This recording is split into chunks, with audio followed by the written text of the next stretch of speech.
T time snacks म्हणून तुम्हाला हा पदार्थ जर का घरी बनवायचा असेल तर पुढची रेसिपी संपूर्ण पहा।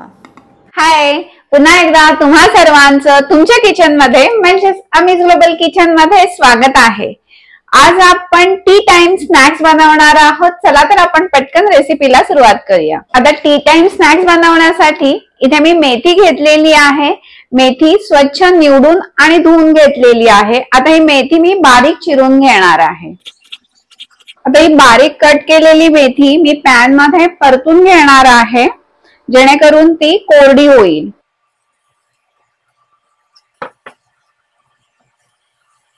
मेथी आता परतून झालेली आहे। आपल्याला ह्याच्यातला वॉटर कंटेंट जो असतो हा कमी करून घ्यायचा होता, म्हणून मी ही मेथी परतून घेतलेली आहे। इथे मेथीवर मी झाकण वगैरे काही ठेवलेलं नाहीये, मेथी किंवा तेलही घातलेलं नाहीये, मेथी अशीच परतून घेतलेली आहे। आता ही मेथी मी थंड करून घेणार आहे। टी टाइम स्नॅक्स म्हणून मठरी बनवतोय, त्याच्यासाठी मी इथे गव्हाचं पीठ घेतलेलं आहे। त्याच्यानंतर आहे मैदा। ही दोन्ही पीठ एकदा मिक्स करून घ्यायची आहेत। त्यानंतर ह्याच्यामध्ये मसाले घालायचे। ही आहे मिरपूड, हळद, गरम मसाला, जिरेपूड, लाल मिरची पावडर, एकदा मिक्स करून घ्यायचं आहे।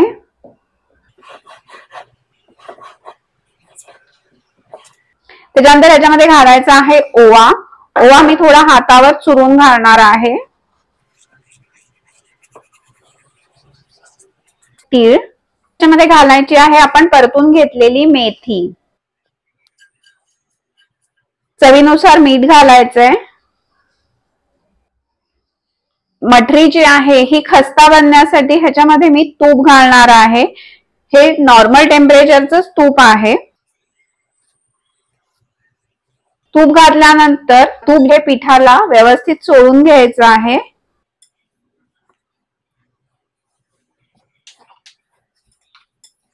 तूप आता पिठाला चोळून झालेलं आहे, तुम्हाला इथे दिसताना दिसत असेल। आता आपलं पीठ हे थोडंसं मॉइस्ट पिठामध्ये मोहन घालताना ही खूण लक्षात ठेवायची आहे की मोहन घातल्यानंतर पीठ थोडंसं मॉइस्ट दिसायला पाहिजे। त्याच्यानंतर ह्याच्यामध्ये घालणार आहे खजूर आणि चिंचेची चटणी, जी आपण चाट मध्ये वापरतो ती।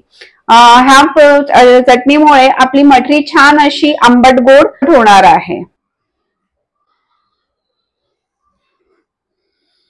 आता पिठामध्ये थोडं थोडं पाणी घालायचंय।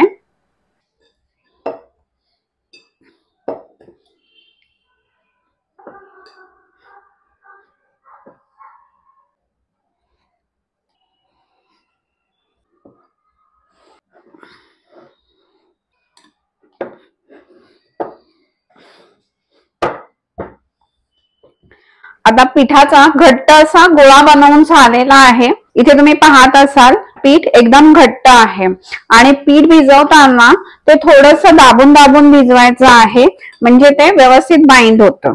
पीठ झाकून अर्ध्या तासासाठी आता असंच ठेवून द्यायचं आहे।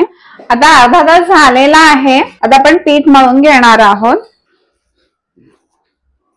पिठाला रेस्ट मिळाल्यानंतर पीठ थोडंसं लूज होतं। त्या पिठाचे गोळे करून घ्यायचे आहे।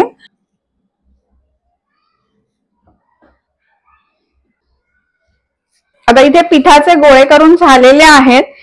मी एक गोळा लाटण्यासाठी घेणार आहे आणि बाकीचे गोळे झाकून तसेच ठेवून देणार आहे।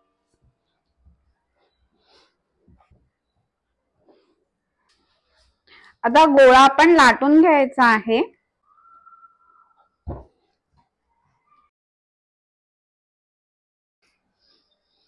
लाटलेल्या पोळीला आपण तूप लावून घेणार आहोत।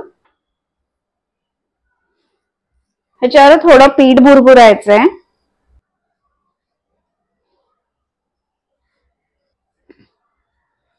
त्याच्यानंतर ह्याला असं दुमडून घ्यायचं आहे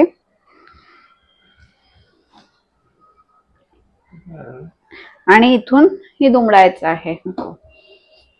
आणि हे पुन्हा एकदा आपल्याला लाटायचंय, म्हणजे काय होईल की आपण ज्यावेळी मठरी बनवू त्यावेळी ती एकदम खस्ता आणि लेअर वाली होईल। आणि मठरी करताना एकदम पातळ नाही करायची आहे, ती जाडसरच ठेवायची आहे। आता चौकोनी आकारामध्ये मटरी लाटून झालेली आहे. आता ही मी कट करणार आहे. आता ही कट करण्यासाठी मी कुल्फीचा कोन घेतलेला आहे, त्याच्याने मी ही मटरी कट करणार आहे. तुम्ही हव्या त्या साईजची मटरी कट करू शकता. आपली इतकी थिक अशी मी मटरी बनवून घेतलेली आहे आणि अशाच पद्धतीने बाकीच्याही मटरी मी बनवून घेणार आहे. आता इथे मी अजून एक चपाती तुम्हाला बनवून दाखवते. आता मी गोळ्याची चपाती लाटून झालेली आहे, त्यावर तूप पसरवायचं आहे. त्याच्यानंतर ह्याच्यावरती पीठ पसरवायचंय. हे नॉर्मल गव्हाचं पीठच आहे. आपली गव्हाची कणिक असते, आपण पोळ्या लाटण्यासाठी वापरतो तीच. त्याच्यानंतर त्याची एक साइड पहिल्यांदा अशी फोल्ड करायची आहे. त्याच्यानंतर दुसरी साइड फोल्ड करायची आहे. उरलेल्या साइडची फोल्ड करून घ्यायच्या आहेत आणि आता आपण हे लाटणार आहोत. पीठ घट्ट असल्यामुळे थोडं प्रेस करून लाटावं लागतं.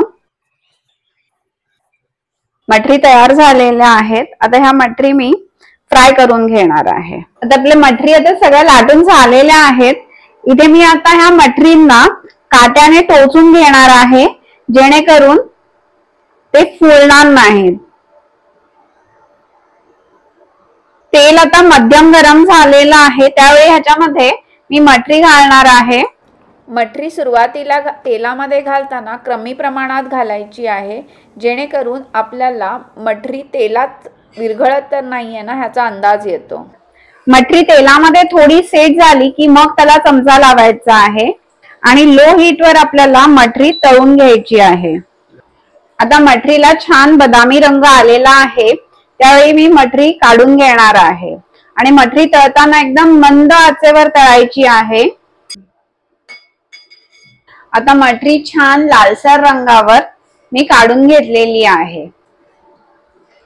आता अशाच पद्धतीने मी बाकीच्या मटरीही तळून घेणार आहे. सेकंड बॅच तळताना मटरी जास्त प्रमाणामध्ये तेलामध्ये घालून आपण मंद आचेवरती खुसखुशीत होईपर्यंत तळून घ्यायची आहे. मंद आचेवर तळल्यामुळे मटरी आतपर्यंत छान शिजली जाते आणि ती खुसखुशीतही होते.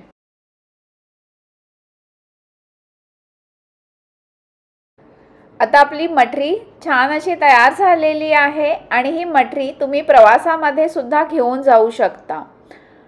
याच्यातली मी मटरी एक तुम्हाला तोडून दाखवणार आहे. ती आतून मस्त अशी लेयर्सवाली झालेली आहे आणि बाहेरून एकदम खुसखुशीत आणि आतून थोडीशी सॉफ्ट अशी झालेली आहे. ही चवीला एकदम भन्नाट लागते. ही रेसिपी तुम्ही नक्की बनवून पहा. आवडली असेल तर लाईक करा, शेअर करा आणि चॅनल सबस्क्राईब करायला विसरू नका. येणाऱ्या नवीन रेसिपीसाठी बेल आयकॉनवर प्रेस करा. थँक्यू.